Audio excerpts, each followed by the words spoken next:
Assalamualaikum warahmatullahi wabarakatuh. Waalaikumsalam. Alhamdulillahilladzi arsala rasulahu bil huda wa dinil haq liyudhhirahu 'alad dini kullih wa kafaa billahi shahida. Asyhadu an la ilaha illallah wahdah wa asyhadu anna Muhammadan 'abduhu wa rasuluh. Allahumma shalli wa sallim wa barik ala Muhammad wa ala alihi wa ashabihi ajma'in wa ba'du. Bapak Ibu jemaah subuh rahimakumullah. Alhamdulillah kita ucapkan syukur kepada Allah Subhanahu wa taala telah memberikan kesehatan, waktu, kemauan kepada kita untuk menjalankan ibadah termasuk ibadah subuh pagi ini. Mudah-mudahan semua amal ibadah kita diterima oleh Allah Subhanahu wa taala. Salawat salam kepada Rasulullah sallallahu alaihi wasallam yang telah menyampaikan agama kepada kita. Mudah-mudahan dapat kita jalankan sesuai dengan sunnah beliau. Pagi ini kaum muslimin muslimat rahimakumullah, kita coba menganalisa tentang kemiskinan dan peran daripada baitul mal. Kita lihat sekarang ini di dalam kehidupan bermasyarakat kita berkembang istilah judol, judi online. Judi online ini tidak hanya dilakukan oleh non-muslim, tetapi oleh kaum muslimin melakukannya. Di dalam permainan judi online ini, saya pernah melihat video dari seorang operator judi online Filipina. Beliau mengatakan bahwa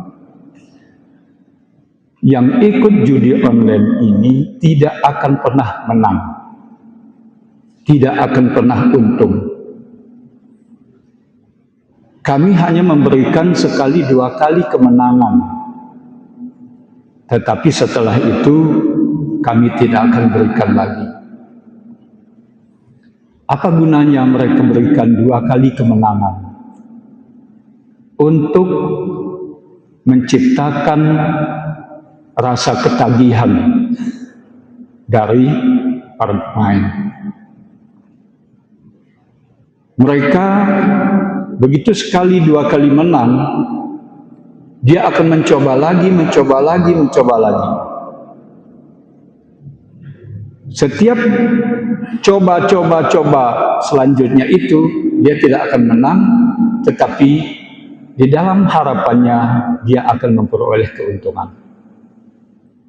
Sampai kaum muslimin rahimakumullah, banyak pelaku judi online ini yang menjual aset-asetnya sehingga jatuh miskin. Begitu juga kaum muslimin rahimakumullah tentang pinjaman online.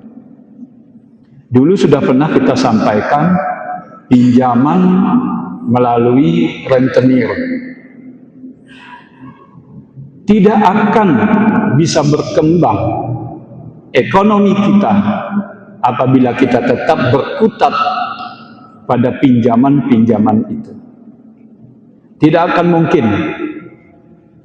Allah menjamin, sudah kita sampaikan dulu, Allah menjamin bahwa siapa pelaku pinjaman ini yang ada di dalamnya unsur riba tidak akan bisa berkembang ekonominya.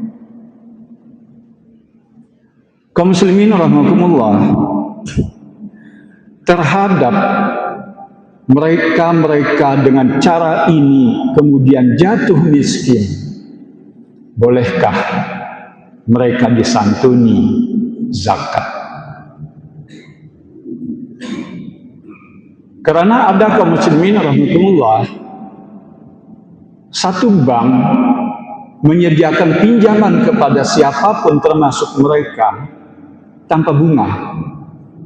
Mereka pinjam dari bank itu, kemudian menutupi utangnya yang bernuansa rentenir ke Mekar. Di sini apa istilahnya nggak tahu kita. Ada pinjaman berbunga. Dia ambil dari bank yang tanpa bunga, menutupi yang berbunga. Mereka ini jatuh miskin. Apa aset yang ada dijual? Bagaimana? Islam melihat miskin di posisi mereka itu apakah berhak mendapat zakat dari baitul mal atau zakat secara umum. Untuk menganalisa ini kaum muslimin, kita menggunakan pendekatan ayat Al-Quran dan teori yang diajukan oleh para sosiologi. Di Al-Quran disebutkan di dalam surat Az-Zariyat insyaallah ayat 19. A'udzubillahi minasyaitonir rajim. Wa fi amwalihim haqqun lis-sa'ili wal mahrum. Pada kekayaan mereka yang berpunya, yang diberikan kelapangan rezeki oleh Allah, ada hak fakir miskin yang wajib dikeluarkan. Fakir miskin yang mana? Yang as-sa'il dan al-mahrum. Fakir miskin yang meminta-minta dan fakir miskin yang tidak meminta-minta. Ini teori dari Allah Subhanahu wa taala demikian. Bahwa zakat kita salurkan boleh kepada fakir miskin pengemis yang meminta-minta dan fakir miskin yang tidak meminta-minta. Di dalam teori sosiologi disebutkan bahwa fakir miskin ini dapat dikategorikan kepada dua kelompok. Yang pertama adalah kelompok miskin kultural. Yang kedua miskin struktural. Dulu sudah pernah sampaikan juga. Miskin kultural ini seseorang miskin akibat daripada perilakunya sendiri. Apa perilakunya sendiri? Alam memberi kesempatan seluas-luasnya untuk mengais rezeki. Tetapi ia tidak gunakan kesempatan itu. Malas.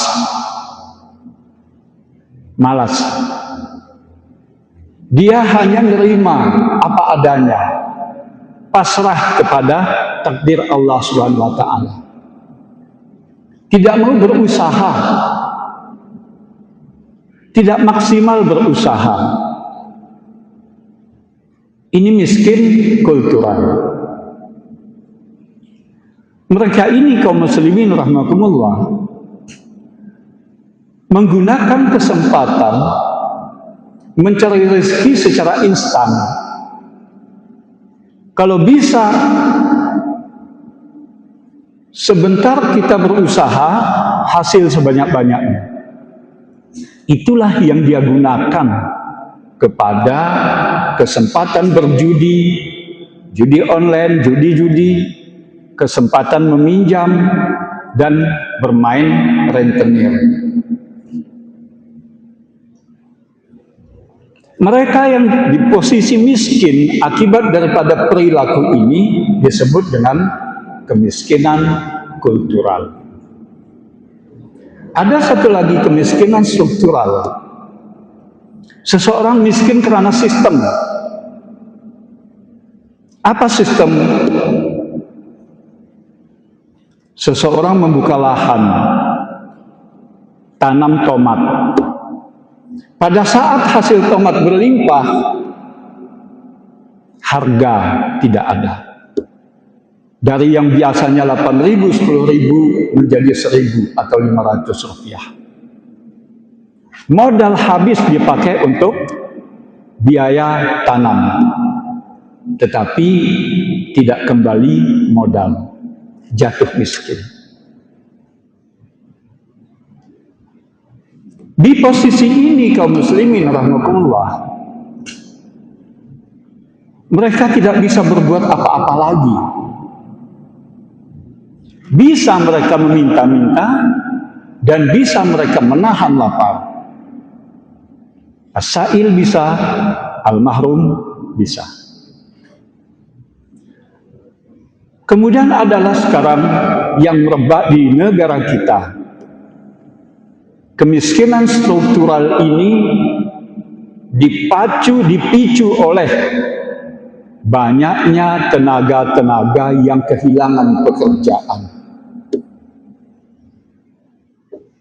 Banyak perusahaan-perusahaan yang kolaps, bangkrut, sehingga memberhentikan sekian ribu karyawan. Karyawan kehilangan pekerjaan. Kita di Takengon ini tidak merasakan hal itu, karena tidak banyak perusahaan, tidak ada perusahaan di Takengon. Tetapi kalau kita ke Medan, kita ke Tangerang, kita ke Surabaya, Bandung, mereka banyak kehilangan pekerjaan, jatuh miskin. Ini miskin struktural. Mereka bekerja, tetapi mereka diberhentikan dari pekerjaannya sehingga menghilangkan hasil untuk keluarga, istri, dan anak-anak. Kemudian kaum muslimin rahimakumullah, kemiskinan struktural ini juga dapat dipicu oleh faktor korupnya penguasa, korupnya pemimpin, korupnya pemerintah. Negara diciptakan untuk mewujudkan kesejahteraan sosial bagi seluruh rakyat Indonesia. Tetapi roti itu hanya dimanfaatkan, dinikmati oleh segelintir orang yang mempunyai taring dan kuku. Sementara masyarakat miskin, masyarakat biasa, lama-kelamaan menjadi miskin dan miskin. Ini miskin struktural. Kalau kita lihat kaum muslimin rahimakumullah, kepada ketentuan ayat tadi, siapa sebenarnya yang berhak mendapat santunan dari Baitul Mal dalam bentuk zakat? Sebab Allah tadi mengatakan dua hal, as-sa'il al-mahrum. Dalam sosiologi disebutkan ada dua juga miskin, miskin struktural dan miskin kultural. Dari analisa saya pribadi kaum muslimin rahimakumullah, dan kita tawarkan kepada pelaku-pelaku Baitul Mal bahwa posisi miskin yang dapat memberikan santunan dan perhatian hanyalah kepada miskin struktural. Mereka giat bekerja tetapi tidak punya hasil. Sedangkan kemiskinan kultural harus juga kita perhatikan dengan cara tidak memberikan zakat kepada mereka.